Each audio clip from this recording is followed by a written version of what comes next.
been thinking of like a no facial hair era. Maybe get rid of the facial hair. Go clean shaven for a while. I've had like the beard for like 4 years, maybe 5 years. Maybe try something new. Ignore that though. We don't talk about that. I don't know what that is.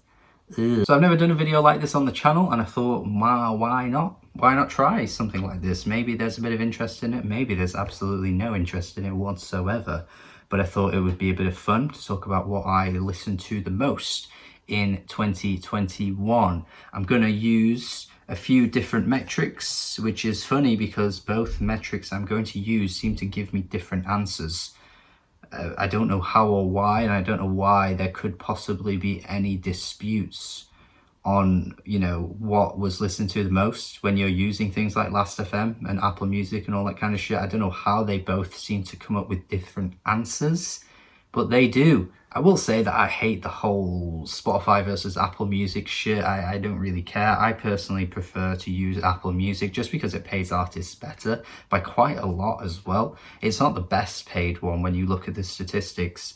I can't remember which one is. I think it is Tidal, technically. I think Tidal is the winner when it comes to paying the artists the best. But Apple Music is better than Spotify by quite a margin though.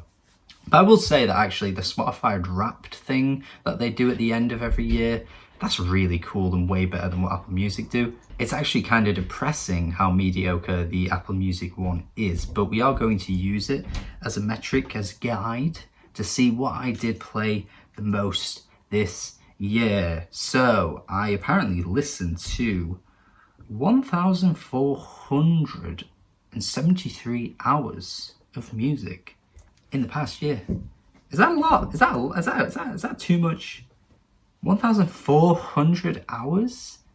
Is that too much? In a calendar year, there is 8,760 hours, and I spent 1,400 hours out of the calendar year listening to music. Maybe that is that's a lot. Is that a lot? That might be too much. That's a lot of my year dedicated to music, man. And I've listened to 1,505 different artists and 1,428 albums, bro. Whoa! These numbers are kind of crazy, man. I know there's a dispute with Last.fm and Apple Music, but apparently Apple Music is saying that's how much I listen to.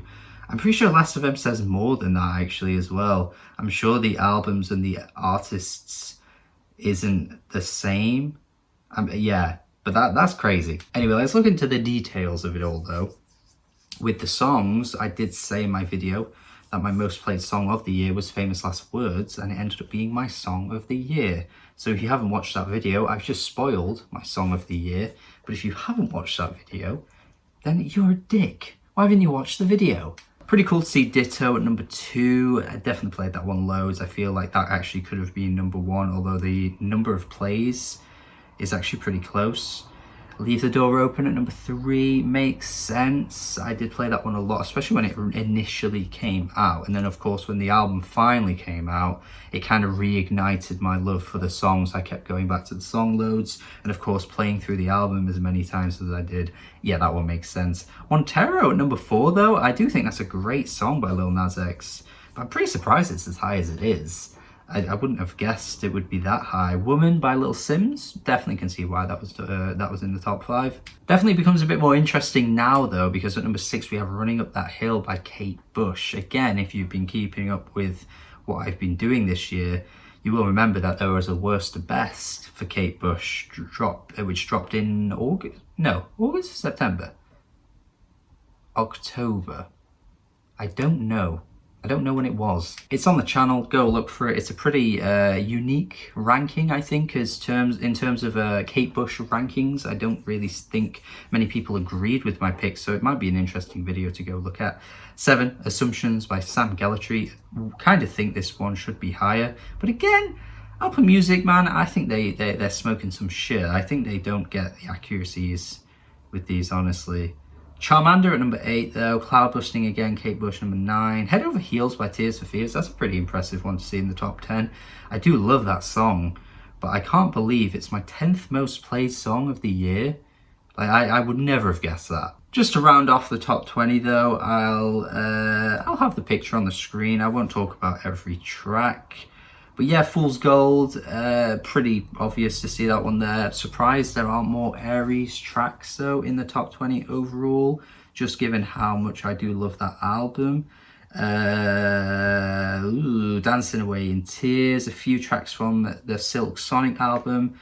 Pretty surprised to see Skate as high as it was. I guess that was also another single, so maybe I just played that one a bit more. I Want It That Way, Jackie, Duo, yeah, pretty obvious ones here. Jessie Ware popped up in here, is pretty cool. And then some old tracks from 2020 bled into 2021, which is pretty cool. Gospel for a New Century. I did reignite my love for that album. I gave a 7, but that album, man, is amazing. Eve Toomer dropped such a great album in 2020, and it took me till 2021 to realize how good that album is. So I think that's why that one's so high. And then Next to Me by DJ Sabrina rounds out the top 20. Just an immaculate song, you know. So now scrolling down to the artists. So a pretty interesting backstory to some of these actually. So the top 5 is Fortet at number 1, Nick Cave and the Bad Seeds at number 2, Kate Bush at number 3, Regina Spektor at number 4, and Stevie Wonder at number 5. And the most interesting thing about this entire top 5 is that none of these artists dropped an album in 2021. Nick Cave, technically yes, but that was Nick Cave and Warren Ellis. It wasn't Nick Cave and the Bad Seeds. So that album wouldn't have even contributed to these streams, these numbers in the Nick Cave and the Bad Seeds top, being in the top 5. So yeah, that's a pretty crazy top 5. Not a single artist that dropped an album this year landed in the top 5. But there is an interesting backstory to some of these though, which I'll get into now. So I came up with this fun idea with a few of my friends that they were all on board with it, obviously, because the numbers represent that. And it was this idea that we do this Last FM competition. So you choose a certain amount of artists to stream in a 7-day period. This is the nerdiest thing I think I've ever said in my life, but I did it and it was fun and I don't care. Yeah, basically in a 7-day period, you stream particular number of artists. I chose Fortet, and I also chose Regina Spektor as well. And I think one of the other ones was Nick Cave and the Bad Seeds. And the idea was the most amount of scrobbles, the most amount of streams in that 7-day period would make you the winner. And that's what we did. And they were the artists I chose. And that is why the numbers for those artists are so bloody high. Because I was playing the shit out of them just to see if I could win in the 7-day period. And I will tell you right now, I think we did it twice with different artists each time. Never won. I never won. I never won. But in my defense, these bitches are all work from home dweebs, the lame dweebs. No, they're not dweebs, but no, they work from home. They can play music all day. I was working, in a school. You can't play music in a school, so I was disadvantaged, but it was a lot of fun to do, and that is why these numbers are so high. Kate Bush at number 3, because I did the worst to best. Obviously played the shit out of her this year to make sure I knew my ranking for that video. And then Stevie Wonder at number 5. I don't know why Stevie Wonder's at number 5, to be honest, but I just love Stevie, so that's probably why. And then looking at 6 to 10, the top 5's already been looked at. 6 to 10 is more accurate to this year, I believe now. So we got Madlib at number 6. Now, Madlib is so high there because I went through his Beat Conductor series this year. And I got to be honest, actually, it was pretty disappointing. I haven't finished all of them, but it was because the ones I heard were actually not that good. I think I got to volume 3 or 4. And yeah, man, they were kind of weak, honestly. They were kind of weak, man. But, that's why that has ended up so high. Of course, he did drop an album in 2021 as well, which was pretty solid. And that is why he ended up being at number 6, I believe. Porter Robinson, of course, dropped Nurture this year. Played that one a lot. Pierre Bourne, of course, dropped one of my favourite albums of the year. Anderson .Paak, I just play a lot in general. I don't know if the numbers for Anderson .Paak has come from Silk Sonic as well. It would make sense as to why he's ended up so high on the list if you combine the Silk Sonic numbers with his you know, his own individual solo music. Maybe that's what's happened here, I don't know. And then DJ Sabrina, of course, dropped an album in 2021. I was playing her other stuff from previous years a lot this year. Yeah, this kind of checks out. And now for the albums, my most played albums of the year. I'm gonna switch to the Last FM 5x5 grid, just because I like the way it's presented, and I'm gonna put it on the screen as well to make it, you know, pretty easy for you guys to see. Obviously, starting from Joanna Newsom being number 1, and then all the way down to Japanese Breakfast being number 25. That is the order it goes in, left to right. Joanna Newsom at number 1, I'm surprised at. I feel like this is also an inaccurate thing. Maybe I've just played this album so much, and maybe the other ones I've said that sound inaccurate are just the real numbers, but something just feels crazy about that. It just feels crazy to me that I played that more than Pierre Bourne this year in Blades the Fool. Like that. It's just kind of crazy. But yeah, here we go. As you can see, sorry, I'm looking at my laptop, by the way. Nurture is in there. We've got Yola is in there as well with her brilliant album. Aries, Thousand Pound Phony, Japanese Breakfast, Hiatus Coyote, Navy Blue, Mon Laferte, Rochelle Jordan, all great albums from 2021 that have made their way into the best of 2021 most played playlist here. But then some interesting ones that jump in as well that I wanted to kind of specifically hone in on were albums that didn't come out this year, but I've just been playing a lot anyway. Firstly, Regina Spektor, I did a worst to best on her, and Far was the one that really stood out to me actually when I went back through her discography, and I've just ended up playing that one so much. I think it's actually really great. Stevie Wonder has ended up here. I mean, I do play him a lot. I think that's probably just ended up getting here just through the fact that those 2 albums are just so fantastic. I cannot deny the brilliance of those albums at all. And if you've never heard those Stevie Wonder albums, my God, do yourself a favor and listen to them. Really went on a bit of a Big Thief binge this year, and did in 2022 actually. No, 2020. TOO with their albums. Masterpiece, only listened to that one this year, thought it was fantastic, and I've been playing that one loads. St. Pepsi's Hit Vibes, bro. That album is so overlooked, and it was just really through the fact that I remembered hearing it years ago, and it had been so long since I played it that I just went back to it in the summer.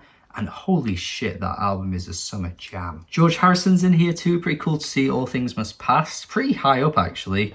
But it is a really long album, and I guess when you kind of buckle in and sit through the whole thing, you're gonna be sat there for like 90 minutes, and of course it's just ended up getting so high because I played it quite a bit. Yaron Bayek's album from 2019, I think, really undiscovered gem. I think that one is. I even did an Undiscovered Gems video for it as well to highlight how brilliant she is of a singer-songwriter.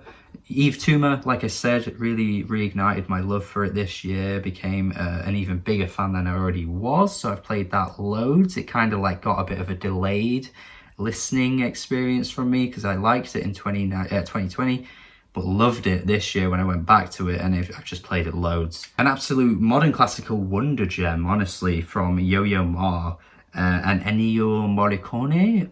Honestly, what an album that is. Any listeners that love piano music, classical music, oh my God, do not ignore that.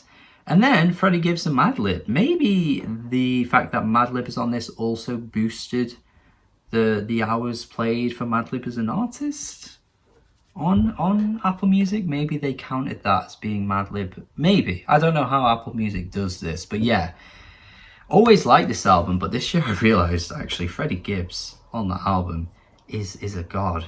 And the beats, oh my God, everything about that album has just grown on me like crazy, and I've just played it like mad. So yeah, that's kind of the summary really of what I've been listening to in 2021.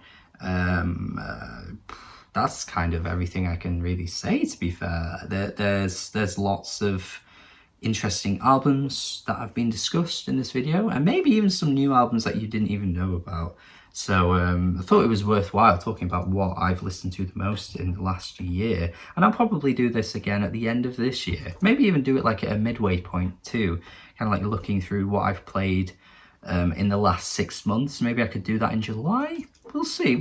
If there's interest in that though, I would definitely be happy to see what you guys think. But yeah, let me know your most played music of the year. Would love to see what you guys have listened to in the past year. Tell me your thoughts on what I've been listening to as well. That's it. That's the video. Thank you for watching. Do have a good day. Subscribe if you haven't already, and goodbye.